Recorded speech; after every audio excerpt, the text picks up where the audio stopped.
Have you ever been told that buying cheap is actually more expensive? I think this can be true at times, but sometimes it's also not. So let's dive into it and let's talk about how I feel about cheap and more expensive items. The whole premise behind saying buying cheap is more expensive is that at times, if you cheap out, so to say, don't buy the more expensive, if you buy the cheap item, that it end up either won't lasting or it won't do a good enough job, and you'll end up having to spend more money in the long run, either actually buying the more expensive item that you didn't the first time, or you'll have to do it twice, or things along that source. I think that can definitely be true. Let me tell you how that has panned out for me. Mostly it's been with yarn, where I have tried to force myself to use a yarn that I knew really wasn't right for a project, but I didn't want to spend the money on buying something else, whether it was because I wanted to use something from my stash, or if it was because I was looking at two items and one was a lot higher price than the other. Ultimately, that has cost more because then once the finished project is done, I'm just not as satisfied with it, and I usually end up giving it away at that point. And if I end up making it again, there we go. And ultimately, is it a waste of time and money because I did practice the item? I did, maybe because I went through it once before, I was able to execute it better and I got better results. That's definitely an argument there. For the most part, I think that it is, kind of a waste of money because if you intend to make something for yourself and end up giving it away, then it was kind of a waste. I shouldn't say that. I guess what I mean is, it's not a waste to the person that ends up getting it and wanting it, but it wasn't the intended purpose of it. So I have found that to be true in that aspect. The other aspect I have found that to be true with yarn is that I have bought either clearance yarn or thrifted yarn and not had enough. So the problem then comes to be is I've wasted time and money again because I've gotten mostly through with a project and realized there was not enough yarn and there really wasn't anything that I could substitute in to make it work. And even if I could, would I want to? Would it look right? So that is a waste. And I have absolutely nothing against clearance yarn, thrifted yarn, or from that matter, like yarn you would get at someplace like the Dollar Tree or like a closeout type of place like an Ollie's or something. But the thing you have to remember with that is it's almost better to overbuy and then deal, with having some leftover and figuring out what you want to do with that leftover yarn. Because, that's the reality of it. If it isn't available anymore, then you're definitely, you're between a rock and a hard place. What are you going to do? My advice with those discontinued yarns or limited edition yarns is definitely buy more than you think you'd need, not to necessarily shy away from them altogether. As far as thrifted yarn goes, I feel like I have fallen into this trap, and I definitely did it in the beginning when I was trying to build my stash more, and that was not being realistic about the amount of yarn in the skein and the intended purposes. So a lot of times you'll find if you do thrift yarns that you're not finding multiples of it. You're getting one. Basically, what are you going to do with one? There are limited projects. There's projects, but there's a limited amount of projects. They do tend to be smaller. And if that's something you are familiar with and well versed in and enjoy making, then it's perfect. But for me, basically, if I have one skein of something, it's pretty much going to end up becoming a beanie. So, is it a yarn that I want up by my face? Is it a yarn that's going to feel good as a hat? Things to think about. So before I get too sidetracked and derailed there, let's talk about some of the other cheap versus expensive things. I think hooks should be the next thing we talk about. So cheap or expensive? I have seen, because I'm on Instagram, I follow so much crochet content on there, is that there are a ton of like small businesses that make really fun hooks. I have seen like a hook for every type of fandom there is. I've also seen like beautiful wood ones. I have seen ones that are made out of resin that have like glitter and flowers and just everything. And then there's other small businesses that aren't like individual makers that have a lot of other things, but is an expensive versus a cheap hook going to make a huge difference in your project? Probably not. It could be if the hook is not true to gauge. And I think that's more like what we worry about with something like this. Like this is from the Dollar Tree. This is a 5mm and a 5.5. They're cheap plastic ones. This cost $1.25 for this.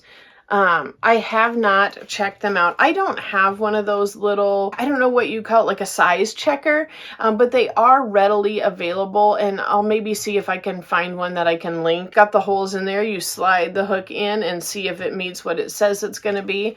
And I think it's easier to be suspicious about something that is manufactured very cheap like this. My preference for this is actually just like the normal boy hook. I am definitely more of a fan of the boy style than the Susan Bates, but that is all personal preference. You know, you can pick something like this up for a couple bucks at Walmart, and Walmarts are everywhere. Also, you can get these at Joann, probably Hobby Lobby, or Hobby Lobby would have their own version of it.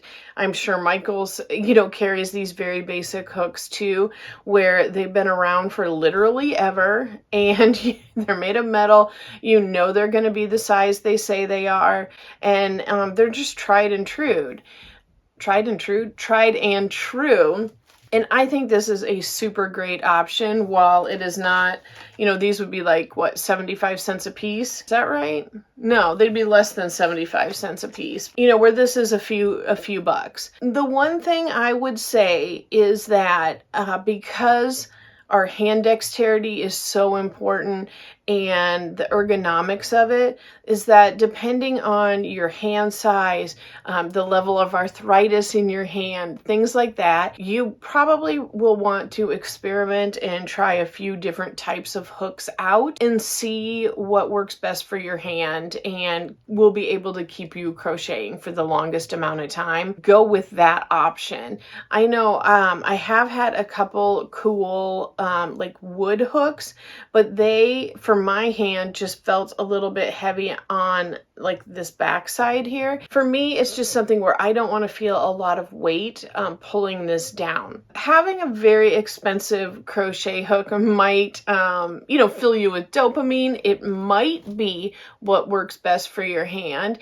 But I think for the majority of people, a mid-range, lower to mid-range, very basic hook is absolutely a great starting place. And for me, it just works well in general. So what else is left to talk about? Yarn. This is going to be a lot of not so much my personal preference, this is going to be my personal experience on things. What I can tell you is that I'm definitely not a yarn snob. I like all types of yarns. I don't have anything that I'm specifically like, no, I will not use. My tastes have changed in the time frame that I have been crocheting, for sure. And I feel like my tastes are constantly evolving a little bit too. And then I think one of the biggest factors is what the intended purpose of this item is for. Is it a donation item? I like to make little newborn hats and to be donated to my hospital,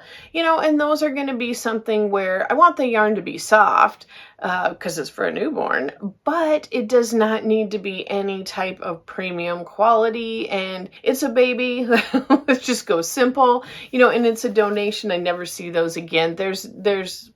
That's a perfectly acceptable reason to use a nice acrylic. Is it going to be something that is going to be like put in the washer and dryer a bazillion times? Is it something where I know the person that I am gifting this to has exquisite tastes and never wears fast fast fashion and, wants nicer things and wants to take care of things. It really runs the gamut. What I would say has probably had the most impact for me is that I've learned kind of along the way that definitely make sure the color and the texture suit your needs for sure. And sometimes you fall in love with a colorway that is a cheap yarn. Like I happen to love Red Heart's Retro Stripe. Let me grab that right here. Like I love this retro stripe look, but I was looking on Michael's website, and I actually have never ordered from Michael's, and I've only even ever been in Michael's a couple times, and I think I've only bought one thing of yarn there just because it's not near me. But I was looking at their website and they had one, and I want to say it was like a merino wool, and it grabbed my eye because it, to me, from the website, looked like very similar colors to this. You can definitely look and see, like if you fall in love with a colorway that is a cheap one, see if you can find a higher quality alternative if it's something you want a higher quality for. And what I have come really to terms with for myself is that, like I said, number one, it needs to serve the desired purpose. And I just did a haul a couple weeks ago, and I will link it up here with some really fun yarn from the Dollar Tree. It was Just Yarn Plush, and it's just like a furry type of yarn, and I love it. I love the colors. I love everything about it, but it's a novelty yarn, so whatever I end up doing with it is going to be more of a fun project. It's going to be an accessory. It's probably not going to be something I wear all the time, and I'm fine with that. But for the most part, what I've really kind of come to believe for myself to be true is that I want to buy the best yarn for the job and the best quality that I can afford. Now, when I say this, everyone's definition of what they can afford is completely different. It's really something you got to decide for yourself and what you're willing to do. And my yarn budget really varies like month to month. I'm going to be honest, a lot of it really depends on the channel and how things are going. What I have gotten paid from YouTube is a little more indicative. Like if you see a few more hauls happening, it probably means that my channel was doing a little better the month prior to that. Not always, but that's the reality of it. It can vary wildly from month to month, or, it can also depend on, was there a holiday? Like, did I have a birthday and got a gift card? Things like that. But I do try to look at things from the point of view of, is this the quality that I would want to wear the most? Is this the quality that is going to give me the best results? And can I afford bumping it up a notch? And maybe that means buying less yarn. There's ways to figure it out and figure out what you can afford and get that into your yarn budget. But, am I a person who just buys a lot of gorgeous hanks of yarn? No, not at this point in time. But I have found a few resources to get a little bit nicer yarn that really doesn't break the bank. And I do have a video I'll link up here of some places I buy yarn online. But the two from that video, if you don't want to go watch that, the two from that video would be Wool Warehouse. There are a lot of nice wool yarns there. And specifically, what I have gotten from Wool Warehouse would be Drops yarn, and then also Knit Picks. So Knit Picks is the same as We Crochet, and they have some really nice yarns. And to me, I look at those as a little bit more of an investment. Some of them, it's definitely, pricier than Super Saver for sure. But if I'm getting wool or a wool blend, and I have found quite a few on there that I do really like. I just bought some cotton yarn that I'm absolutely in love with. If you are interested in finding out what that is, I'll link that video. I feel like I'm just saying that over and over and over again. But I've got a video on brown yarns I love. So if you are someone who loves warm, rich brown yarns, I will go ahead and link that up there, and you will see probably what my current favorite yarn is. But it was actually a cotton yarn from Knit Picks. So yes, I do think that buying cheap can cost you more money if you're not getting the desired results. And that is something that sometimes just takes experience getting to know. Like, I've got a lot of value yarn here in my stash. I have a lot of big twist value, and I think that is great for a lot of projects. But ultimately, if I want to make something that I'm going to want to keep for a long time, and I want to get a lot of use out of, and I really want to be like a rock star piece that I would wear, meaning like something where I can dress really plain and, not have a lot of cool stuff going on, but I can throw on like a really cool scarf, and, the rest of your outfit doesn't need to be cool. It can be super plain because this item is so awesome. That's like a rock star piece. It just stands out. It, steals the show, takes all the focus. So yeah, if I want to make a piece like that, I'm definitely going to want to find the best yarn that's affordable to me and accessible to me that I can make that piece out of. And I love a bargain, like I do. But I want us both to save money. I want us both to love our projects. I just think there's definitely a balance out there. And I think it is so easy in this day and age to fall into the trap of scrolling on Instagram for 2 hours and then just seeing more and more and more and thinking that we need to have all of the things and all of the newest things. And it's just not true. I mean, you can have the same hook for 20, 30 years if it's one of these metal boy hooks. Like, that's just the reality of it. And, some of those pieces that you do use a little bit nicer yarn for, they are going to hold out and they are going to last longer as well. As stated, that's not my desired purpose for everything. Like, I don't want everything I make to be wool fingering weight, because there's just other projects I want to do, and that's not the best choice for. It's about finding that balance and finding out what is going to fulfill the needs of those projects best. So I hope this helps if you do ever find yourself falling into that trap of feeling so influenced that you have to buy things. Just know that, not everybody is buying all the latest stuff or the newest or the most expensive. And a lot of us are pretty darn happy just using what we've got. So I would encourage you to continue to love the things you have and really take the time to appreciate them and be satisfied with what you have, but also to realize that it is okay if you need to bump up the quality